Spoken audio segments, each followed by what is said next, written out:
নিজেকে আরো ঠিক করতে হবে।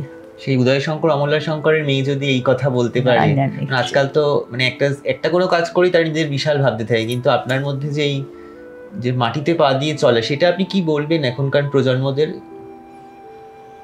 কিচ্ছু বলবো না, মানে এখন যে একটা বলবো না, শুধু বোঝো, শুধু বুঝতে শেখো, মানে ওই রিয়েলাইজেশনটা। ঔদ্ধত্য আছে না এই সময়কার প্রজন্মের মধ্যে সবকিছুতেই, সেটা আপনার কি মনে হয়, তাদের কি বলতে চান? আমার মনে হয় কি, তাদের মধ্যে সেই চেতনাটা আসলে, আমারও কি ছোটবেলা থেকে, হ্যাঁ আমি ছোটবেলা থেকে ভীষণ ভক্তি আমার মধ্যে আছে, কিন্তু আমার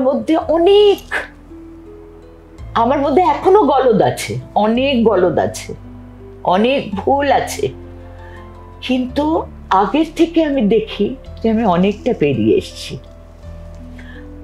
আমি নিজেকে ওইটাই যে না, আমাকে আরো উঠতে হবে, মানে কি আমাকে নাম করতে হবে, আমায় টাকা করতে হবে, এটা না, মানুষ হিসেবে আমাকে আরো ভালো হতে হবে, আরো আমি তার কাছে পৌঁছতে চাই।